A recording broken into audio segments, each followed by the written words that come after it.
Shalom Aleichem, Erev Tov, soyez les bienvenus, Beruchim Abaim sur Yeshiva Zoom, et le plaisir ne fait qu'accroître de se retrouver pour étudier l'aventure de la paracha. La Torah, nous sommes dans ses débuts, dans le livre de Bereshit, dans la troisième paracha de la semaine, Parashat Lech Lecha, troisième paracha de la Torah.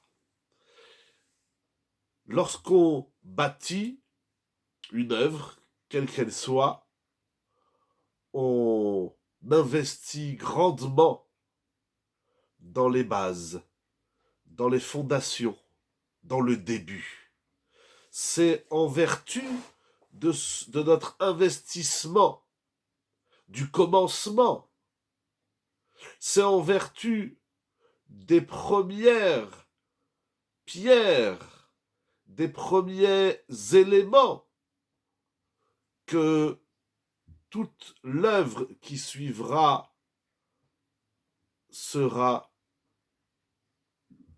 comment dirais-je, plus solide, plus forte et plus parlante. La paracha de cette semaine nous dévoile des grands principes, des grandes idées quant à la vie de l'individu et du clan Israël tout entier. C'est là qu'on est en train de bâtir, de donner naissance au clan Israël. Alors c'est là, c'est maintenant qu'il faut s'investir pour découvrir les notions fondamentales de l'histoire de l'individu et de l'histoire de la collectivité du Ham Israël, pour que tout ce qui va se passer par la suite sera plus fort, plus bénéfique. Et on a la chance, Baruch Hashem, chaque année, de reprendre l'histoire, non pas à zéro, mais de réécrire une nouvelle page. Et nous allons voir ce que la paracha de Lech Lecha a de si précieux à nous apprendre et à nous offrir. Au Perek Tetvav, au chapitre 15, la Torah nous parle d'Avraham Avinu, le premier père, le premier Av, qui va être d'ailleurs Avhamon Goïm, Avraham Avinu. Il va devenir le père des nations, plus particulièrement du clan Israël, mais j'ai envie de dire la Avramiyut va s'épancher sur toutes les nations, comme dit que tu vas être Hav, Hamon, Goïm. Avant de devenir Avraham, il s'appelle encore Avram.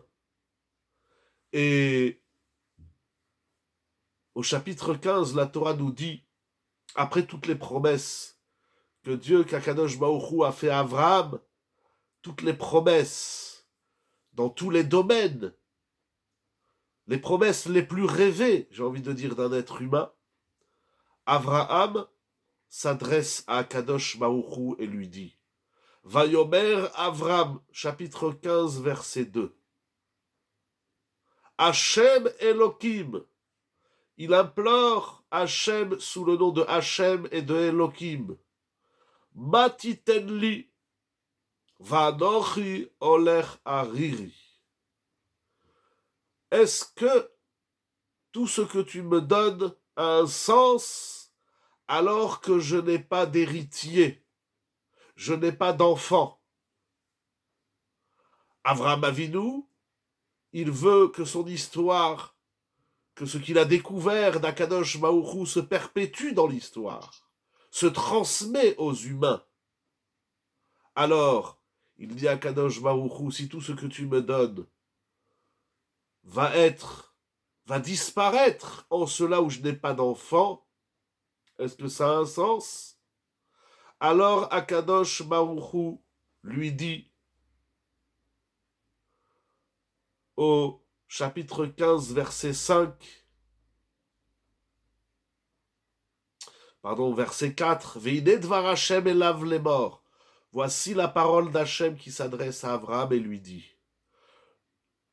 Asher yetze mimeecha ou yirashecha. Je ne lis pas tous les versets. Celui qui sortira de toi, de tes entrailles littéralement, t'héritera. En d'autres termes, Akadosh Baruch Hu dit à Abraham, ne t'inquiète pas, tu vas avoir un fils. Vayotse oto achutza. Hachem fait sortir Abraham à l'extérieur. Vayomer et lui dit, Habetna hashamayma. Regarde le ciel, usfor akochavim, et compte les étoiles. Im tuchal lispor otam. Est-ce que tu pourrais les compter? Vayomerlo, et il lui dit, Ko yeh zarecha. Ainsi te sera ta descendance. Donc Akadosh Baruch Hu promet à Abraham un fils, mais également une descendance qui ne peut se compter telles les étoiles qui dessinent le ciel. Il y a dans ce pasouk les fondements du peuple juif. Nous allons voir. Si nous allons un peu plus loin dans la paracha au chapitre 16, verset 10, Perek Zayin Pasuk Yud, il y a dans ce chapitre 16 l'épisode de la naissance de Ishmaël et la, comment dirais-je, décision de Sarah de renvoyer Hagar. Avram et Sarah avaient une servante et après que Hagar tombe enceinte, la Torah nous dit que Sarai va renvoyer sa servante Hagar. Et la Torah nous raconte donc que Hagar même se sauve, va tivrach mipadea. Elle n'a pas été renvoyée à ce moment-là. À ce moment-là, c'est elle qui décide de se sauver. Et elle se retrouve dans le désert. Et elle rencontre Hagar, la servante de Avram et Sarai. Elle rencontre un malach, Malach Hashem, un ange d'Hachem. Et il va y avoir une discussion entre Hagar et le malach. Hagar, la servante, parle au malach et le malach lui répond. Le malach lui dit, mais qu'est-ce que tu fais dans le désert? Et voilà que Hagar explique qu'elle a dû se sauver de la maison de Sarai à ce moment-là et Avram. Et l'ange lui dit, retourne chez Avram et Sarai. Et là, il lui fait une bracha. Vayomer la malach Hashem, harba harbe et zarech, velo isafer merov. À chaque fois que l'ange s'adresse à Hagar, il est dit Vayomer la malach Hashem. Vous allez voir le nombre de fois où Hagar a rencontré le malach Hashem. C'est la remarque de Rashi au chapitre 16, verset 9. Et Rashi va dire que si c'est répété à chaque fois qu'elle a vu un ange, c'est que ce n'est pas le même. Alors, j'ai pas le nombre de malachim, il faut recompter dans les psukim, mais elle est incroyable, cette femme, parce qu'elle va rencontrer un nombre important de malachim d'anges. Et un ange lui dit, je vais multiplier ta descendance, velo isafer merov, et on ne pourra pas le compter vu sa quantité, sa multitude, lo isafer merov. et de là va naître Ishmaël. Il y a un autre ange qui vient et qui lui dit, voilà que tu es enceinte, tu vas avoir un fils et tu l'appelleras Ishmaël.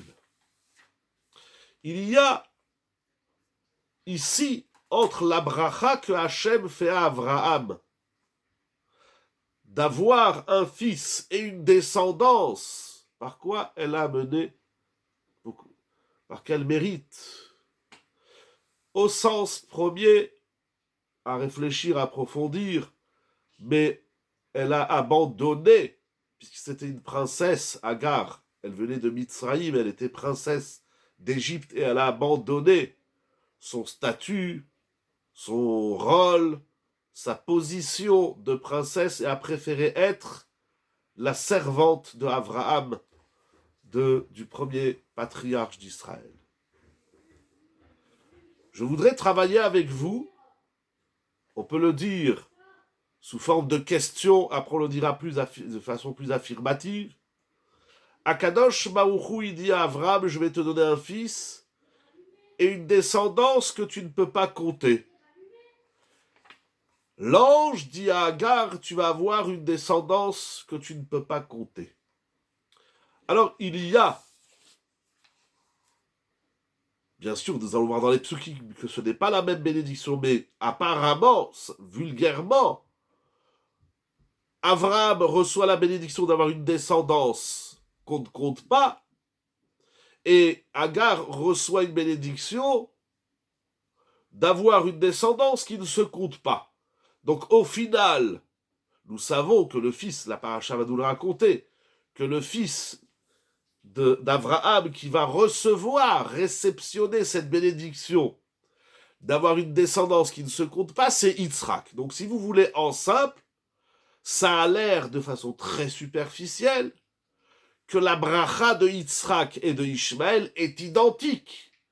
Yitzhak, Abraham, via Yitzhak, reçoit une bénédiction d'avoir une descendance qui ne se compte pas, et Agar reçoit la bénédiction, Agar, elle va avoir Ishmaël avec Abraham, donc Abraham, il a deux fils, l'un par Sarah, du nom de Yitzhak, qui donnera naissance à une génération, à une descendance qui ne se compte pas, et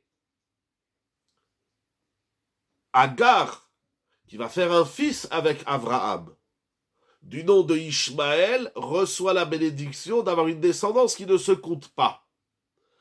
Alors, ce qui m'interpelle, c'est que dans la Torah, nous le voyons dans Vayechi, nous le voyons dans Vezot Aberacha, nous le voyons dans Yaakov qui va bénir Ephraïm et Ménaché, etc. Nous apprenons dans la Torah, il aurait pu croire que la bracha passerait du coup par Agar et non Sarah. Alors, très bonne remarque. Si Dieu veut, je reviendrai sur ça. Parce qu'en vérité, il va dire Louis Ishmael, ce que vous dites, c'est juste. Mais je finis d'abord une partie de la question.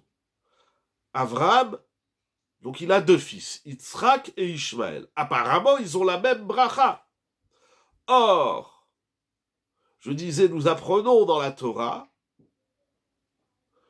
que le principe de bracha, de bénédiction, c'est une bénédiction spécifique. On ne peut pas donner la même bénédiction à deux personnes. Ou alors c'est une bénédiction générale. Bon, que tu aies la bracha et la hatzlacha. Ça s'appelle pas une bracha véritable. Une réelle bracha, c'est donner une bénédiction spécifique, c'est-à-dire qui correspond à la personne, au sujet. On ne donne pas un remède identique à tout le monde. On ne donne pas un chinour, une éducation identique à tous les enfants. Donc si Abraham a deux enfants, Ishmaël et Yitzhak, si c'est que pour tous deux reçoivent la même bénédiction, alors cette bénédiction n'a pas de sens. On n'a pas besoin d'avoir deux fils pour avoir la même bénédiction. C'est vis-à-vis du père. Donc pour Abraham d'avoir deux enfants qui ont la même bénédiction, c'est pas intéressant. la même regard vis-à-vis des enfants. Donc je pose la question vis-à-vis du père Abraham ici. Alors c'est vrai qu'au milieu, ou entre le Abraham, pour éviter les problèmes, Abraham a fait la même bénédiction. Juste une précision, c'est pas Abraham qui fait la même bénédiction. Hachem dit à Abraham, de Yitzhak, tu auras une génération qui ne se compte pas, et Hachem donne la bénédiction à Abraham que de Ishmaël, il aura de Abraham, il aura Ishmaël, duquel il y aura une bénédiction qui ne se compte pas, une génération qui ne se compte pas. Donc c'est Akadosh Baruch Hu qui bénit Abraham par deux fois, une fois via Yitzhak, une fois via Ishmaël, et il leur donne à tous deux la même bénédiction. Ma question, elle est complètement fausse, mais c'est pour bien comprendre l'enjeu de cette bénédiction, en tout cas, qui semble être identique. Bien sûr, on va revoir les psukim et on va voir la différence fondamentale de cette bénédiction de ne pouvoir compter le peuple juif et de ne pouvoir compter le peuple de Ishmaël. Mais la question, donc, elle est à deux reprises. Elle est au sens d'Abraham, c'est-à-dire de dire qu'Hachem, il dit à un homme, tu vas avoir deux fils, et ces deux fils vont produire la même chose. C'est pas intéressant pour un homme d'avoir deux fils qui font pareil. Ça sert même à rien. Il n'y a aucun intérêt d'avoir deux fils qui font exactement la même chose. C'est pas intéressant. Et puis Abraham, il a demandé un enfant, il a demandé une génération. Alors c'est peut-être... Exactement, j'y arrive. Ma question, elle est fausse, mais pour bien comprendre l'enjeu, c'est pas intéressant pour un homme d'avoir deux fils identiques, mais c'est pas non plus intéressant pour deux hommes d'être semblables. On va pas reprendre, j'ai fait un chiour il y a 2 semaines à la yeshiva sur Caïn et Evel. Evel, il a commis une erreur dramatique. Il a voulu faire un sacrifice comme il a fait Caïn. Ça ne lui a servi à rien puisque Evel va mourir.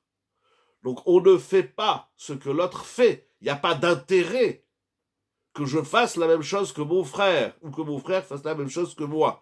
Donc c'est pas intéressant pour le père et les parents et c'est pas intéressant pour les enfants. Ce qui compte, c'est peut-être ce que chacun va faire de la bracha. Donc ça veut dire qu'il va falloir trouver une spécificité à Yitzhak et une à Ishmaël dans l'enjeu de ce nombre qui ne se dit pas, puisque ça ne se compte pas. Donc Israël, via Yitzhak et Ishmaël, ont une bracha de ne pas être comptés. Quel est le sens? Alors nous allons relire un pasouk et nous allons voir la différence fondamentale entre le Yitzhak qui ne se compte pas et le Ishmaël qui ne se compte pas. Et on va voir, je vous dis un petit peu le schéma, la structure, que en vérité, il y a ici quelque chose de très intéressant, c'est que la bracha, déjà l'émetteur n'est pas vraiment le même. J'ai dit, effectivement, il y a l'émetteur, il y a aussi le récepteur, parce que la bracha de Yitzhak, c'est Hachem qui parle à Abraham, et la bracha de Hagar, pour Ishmaël, c'est l'ange qui parle à Hagar. Effectivement. Nous allons voir qu'en vérité, ils vont recevoir la même bénédiction avec des nuances. Et tout va se jouer dans les nuances. Alors, je vais davantage travailler avec vous le pasouk qui nous parle, le premier pasouk que nous avons lu, c'est-à-dire lorsque Hachem parle à Abraham. Parce que le verset où l'ange dit à Hagar, tu vas avoir une génération, Velo Isaper Merov, tout est dit en 3 mots. Velo Isaper Merov. Il ne sera pas, on ne pourra pas le compter vu sa quantité. Merov. Ishmael, il est tellement, il y a tellement de Ishmael que ça se compte pas. Bon, voilà, ça c'est dit. Alors maintenant, revenons chez la bracha que Hachem y fait à Abraham, et nous allons découvrir quelque chose d'exceptionnel. Je relis le verset 15 chapitre 15, verset 5. Vayotse oto achutza. Hachem, il fait sortir Abraham à l'extérieur. Et il lui dit, regarde le ciel et compte les étoiles. Si tu peux les compter, ainsi sera ta génération. Vous voyez qu'ici, le pasouk, il est plus long. Et il nous parle de compter les étoiles. Il nous parle du ciel et des étoiles. Alors, si la bénédiction d'Hachem, c'est que sa génération ne se compte pas parce qu'ils sont nombreux, on n'a pas besoin de parler des étoiles. Qu'est-ce que viennent faire ici les étoiles? Si c'est pour donner une image, il n'y a pas eu d'image chez Ishmaël. Chez Ishmaël, on lui a dit, tu auras une grande génération. Ah ben ici aussi, dis-lui, tu auras une grande génération. Alors on va relire encore une fois le passouk. Et nous allons voir que dans ce verset, il y a au moins, je dis au moins, en tout cas nous allons travailler 3 points. Premièrement, Vayotse oto achutza. Hachem, il fait sortir Abraham à l'extérieur. Qu'est-ce que ça veut dire de sortir à l'extérieur? Je sais que vous connaissez Rashi. D'ailleurs, celui qui ne connaît pas, entre-temps que j'exprime, que je décortique le passouk, regardez Rashi, sinon vous le verrez Shabbat, on va prendre un point.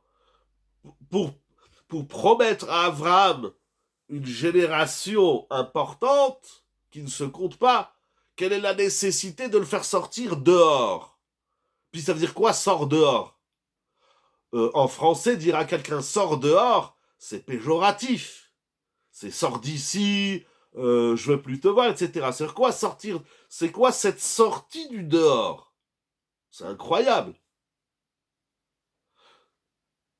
Deuxième point, Vayomer habetna hashamaima. Hachem dit à Abraham, regarde le ciel. Qu'est-ce que ça veut dire de regarder le ciel? Le ciel est beau, quand il fait beau, puis même quand il fait pas beau, il y en a qui aiment la pluie, la neige, la grêle. Bon, regarde le ciel. Donc Abraham, il sort, il est à l'intérieur, il doit être chez lui ou au Beth Midrash, et Akadosh Baruch Hu lui demande de sortir.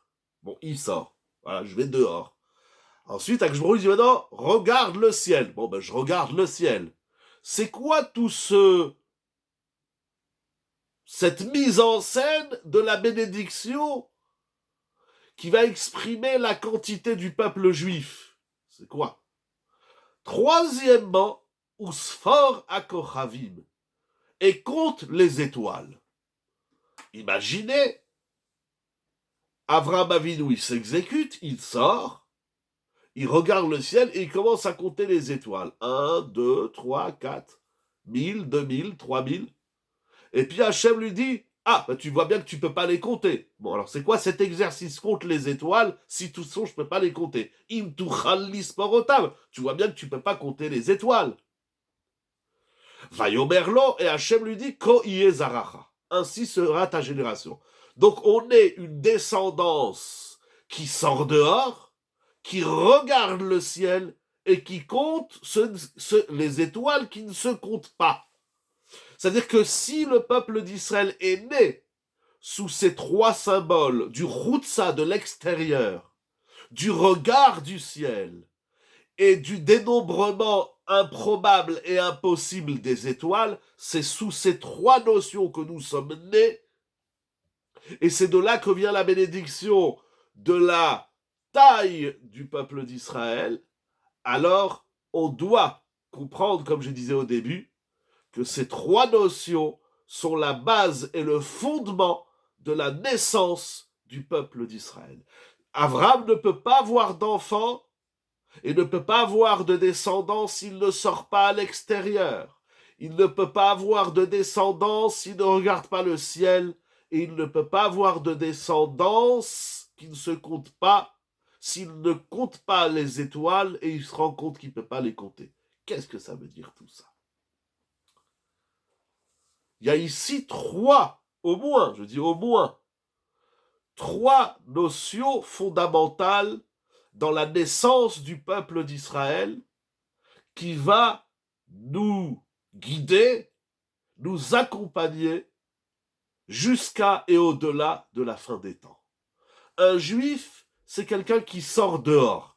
Qu'est-ce que ça veut dire sortir dehors? Un Ben Israël, un juif, les descendants d'Abraham, sont ceux qui regardent le ciel et qui comptent les étoiles. Qu'est-ce que ça veut dire tout ça?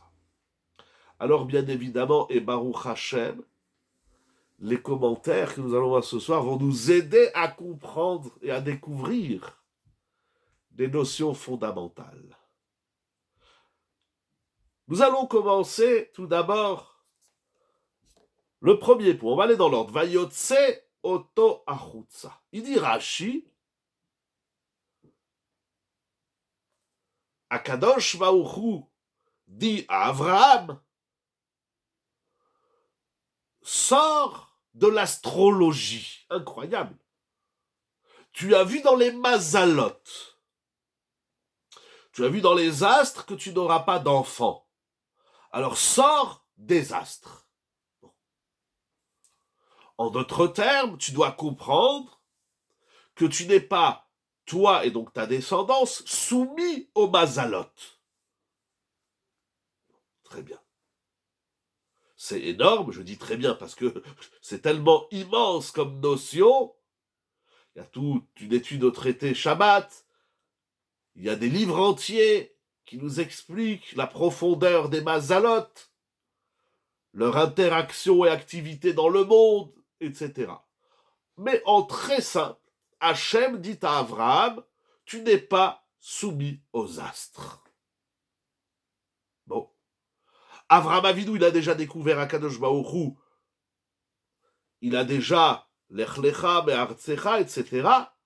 Il a déjà découvert Dieu, mais il pense encore que malgré cette découverte d'Hachem,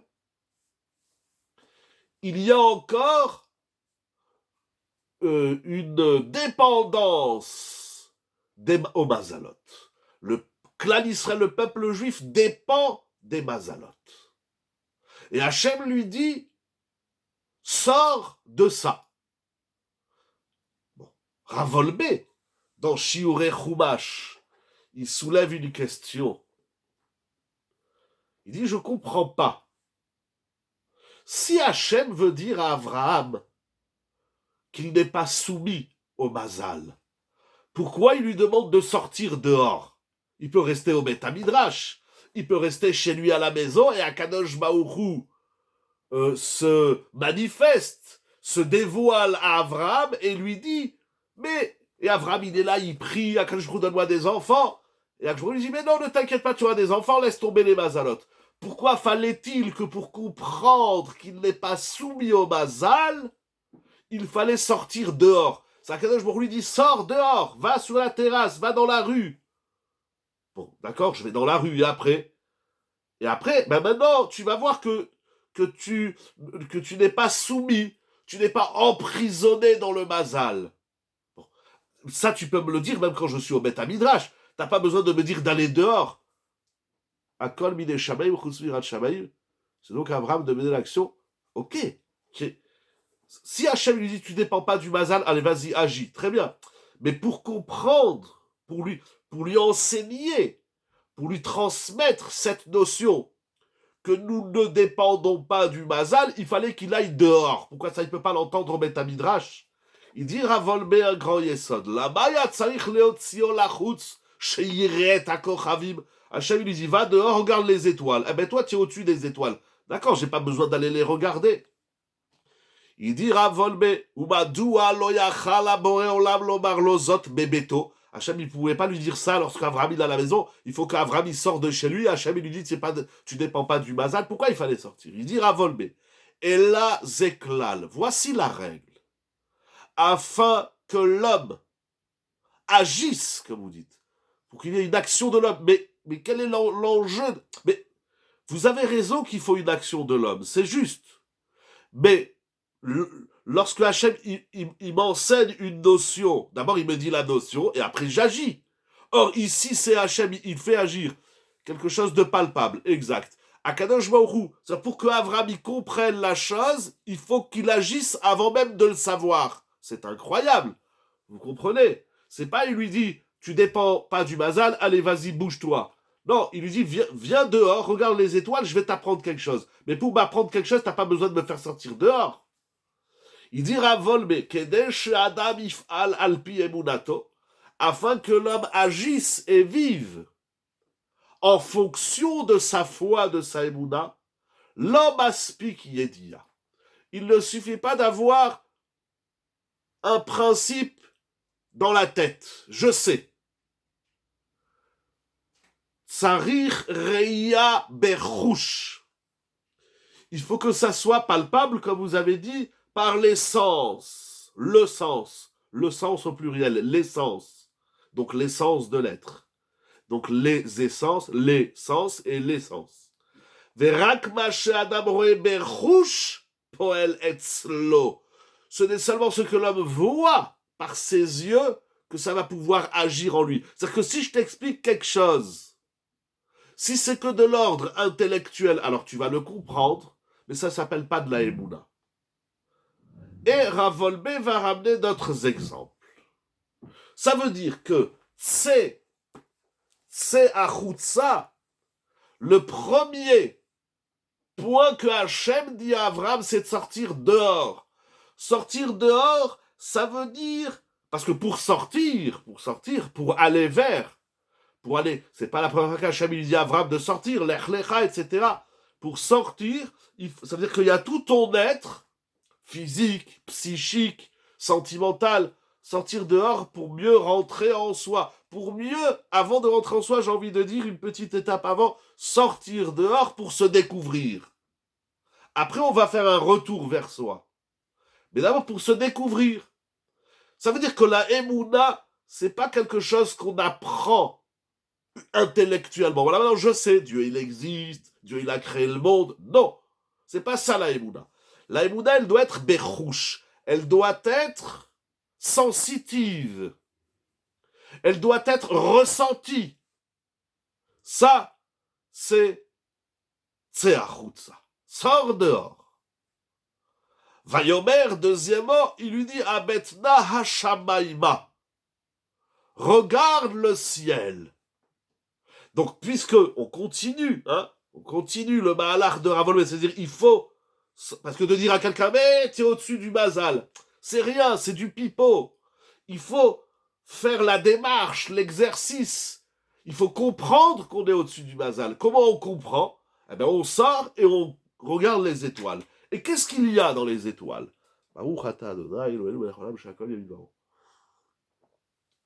Alors, j'ai lu une idée sensationnelle que je veux partager avec vous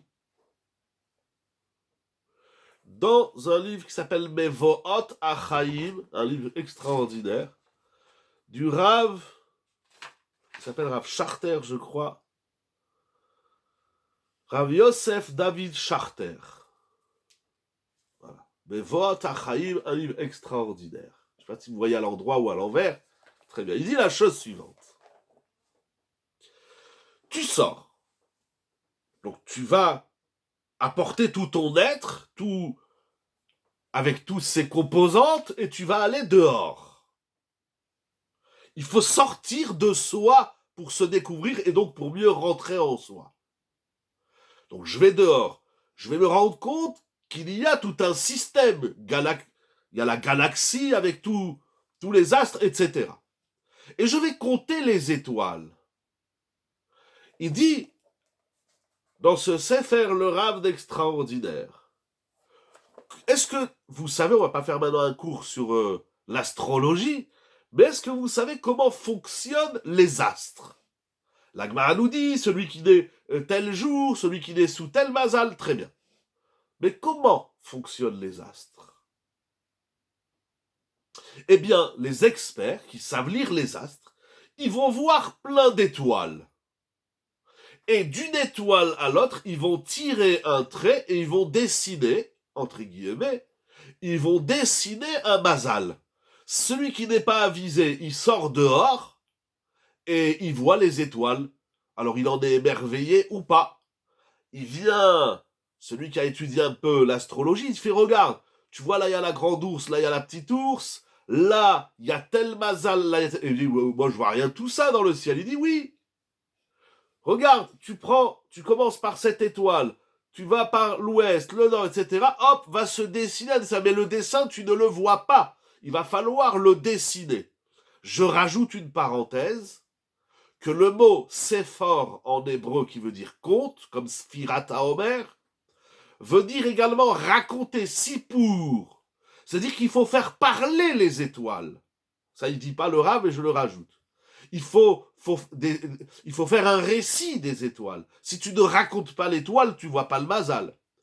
Et donc, je continue, il nous dit, le Rav Charter, pour que les étoiles et les mazalotes aient un sens, il faut relier les éléments. C'est-à-dire que chaque étoile individuelle, elle n'a aucune influence sur toi, ni sur personne. À partir de quand les étoiles vont créer un mazal, c'est lorsque je réunis des individus et la réunion des particules étoilées vont dessiner un dessin qui va avoir une influence sur l'homme, sur la nation, sur le monde, etc. Akadosh Baruch Hu, il dit, tu prends les étoiles et tu les dessines. Maintenant, ce dessin, il peut être propre à chacun, à son imagination. De certains, et bien évidemment, il y a aussi des sources talmudiques et autres, pour nous apprendre à dessiner les étoiles et à leur donner un sens. Les étoiles, j'ai envie de dire, c'est comme des lettres. Vous rentrez dans une imprimerie, comme dira Volbé, et il y a plein de lettres qui s'envolent. Mais qui c'est qui va donner un sens à ces lettres? C'est chacun comment il va associer les lettres, il va créer des mots et des phrases et des livres, etc. D'ailleurs, sépor, ça vient aussi du mot sefer, qui veut dire livre. En d'autres termes, en simple, il nous dit pour que les étoiles aient un sens, il faut les réunir. Donc ce n'est pas un nombre qui laisse chaque particule, chaque individu isolé dans l'océan de la galaxie, mais c'est un nombre qui réunit les éléments. Et la réunion des éléments va créer un dessin. Il continue. Il va dire que c'est ça le pshat. Il propose ce pshat dans Rashi. Il dit, si déjà tu vois les étoiles, donc ces individus étoilés, et tu dis, bon, cette étoile, même les scientifiques, encore une fois, sans faire de la science, nous disent que chaque étoile, c'est un soleil qui s'éteint. Mais si tu réunis ce soleil éteint avec les autres, donc vous avez compris le principe, je pense. Alors il dit maintenant, si tu as compris, si tu admets que les étoiles n'ont de sens seulement si tu prends ton crayon et tu les réunis et tu en fais un ensemble, un dessin, tu vas dessiner tel mazal et tel mazal. Tu vas aller encore plus loin et tu vas comprendre que ce dessin ne se dessine pas tout seul. C'est-à-dire que tu vas voir qu'il y a une chorma dans les étoiles. Tu vas découvrir quelque chose d'extraordinaire. Eh bien, c'est extraordinaire. De la même façon que toi, tu es là, et puis tu te rends compte, l'otuchal lisparotam, c'est-à-dire que tu te rends compte, toi, Avram, que quand tu sais pas lire les étoiles. C'est-à-dire, Avram, il dit, j'ai vu dans les mazalotes que j'ai pas d'enfant. Hachem, il lui dit, mais tu sais pas lire les étoiles. Va au-dessus des étoiles. C'est pas l'étoile c'est pas le mazal qui te dit qu'est-ce qui va t'arriver. C'est toi que tu dois commander l'étoile.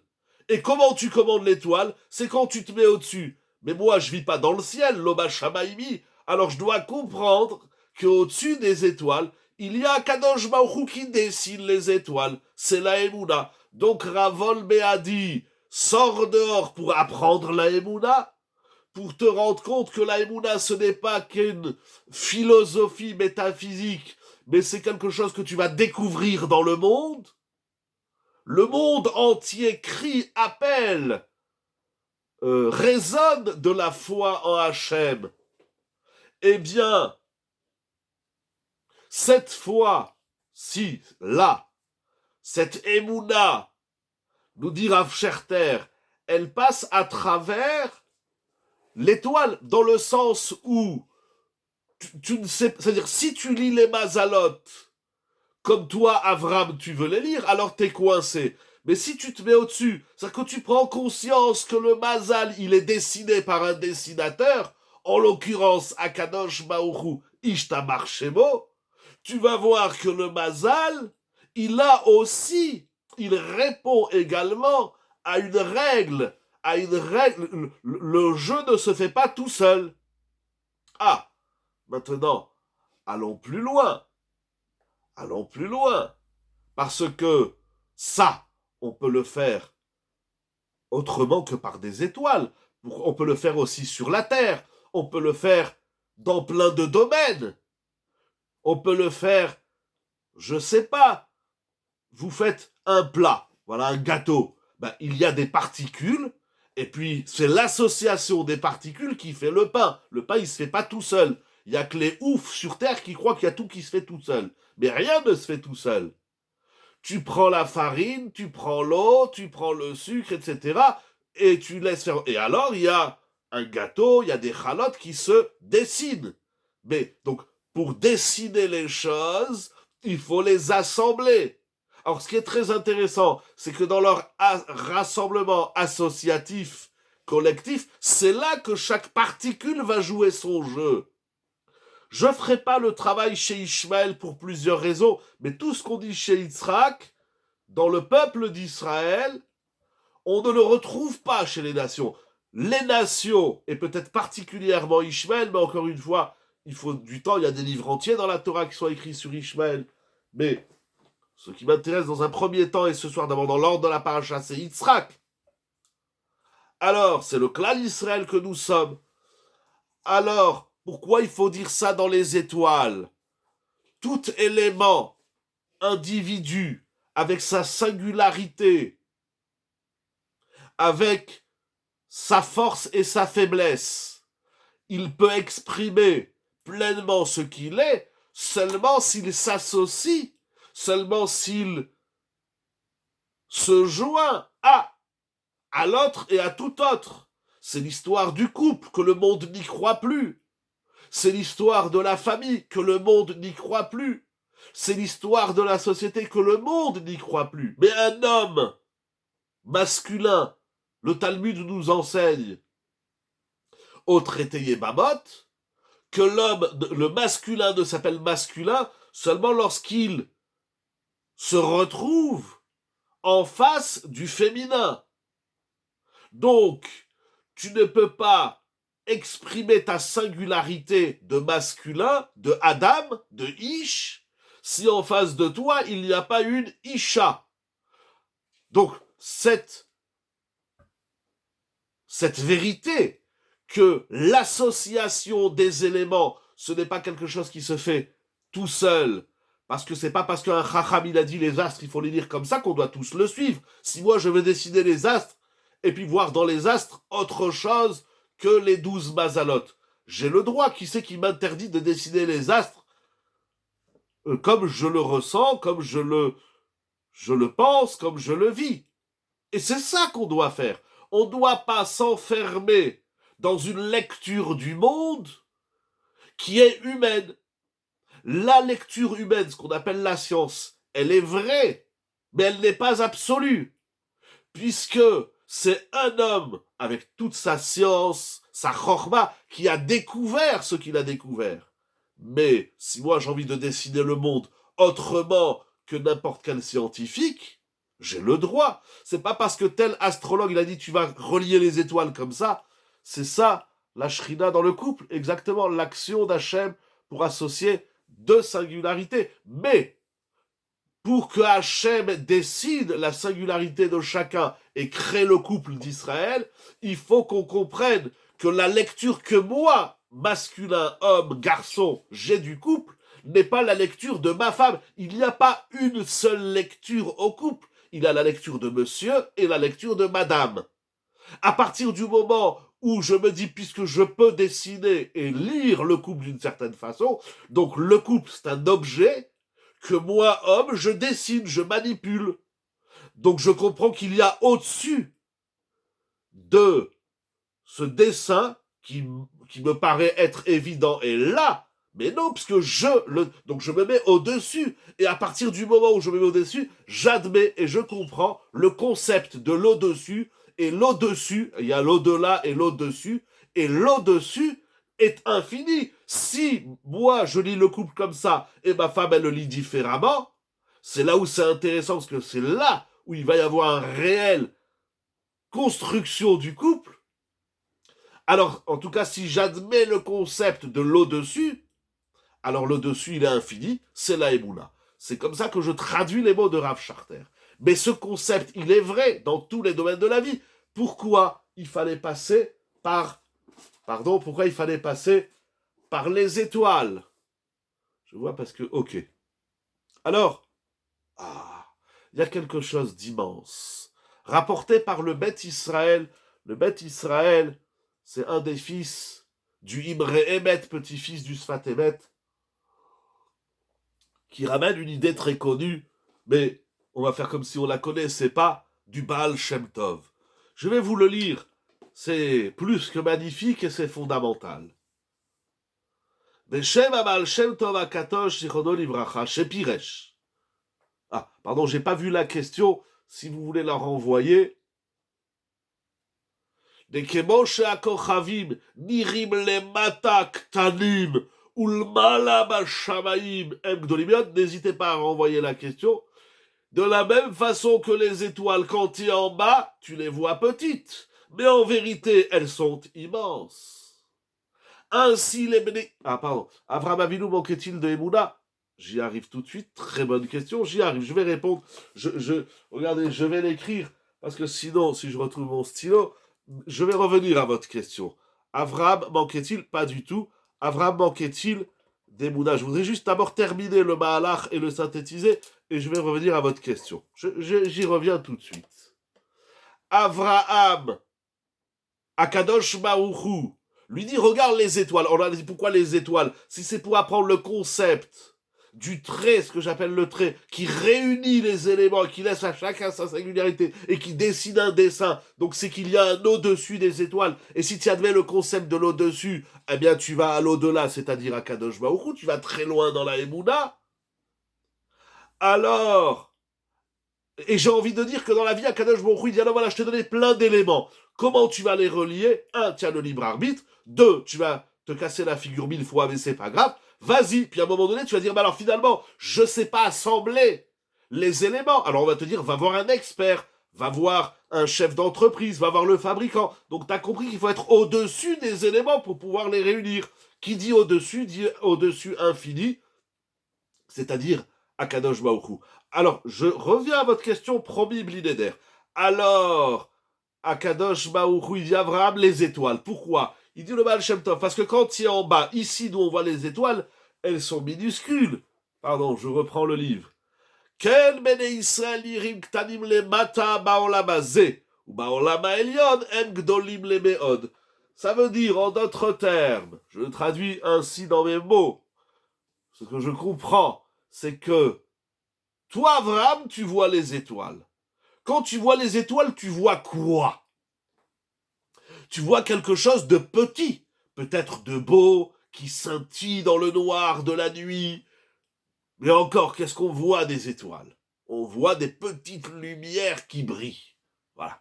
Alors on aime ce qui brille. Mais on les voit minuscules.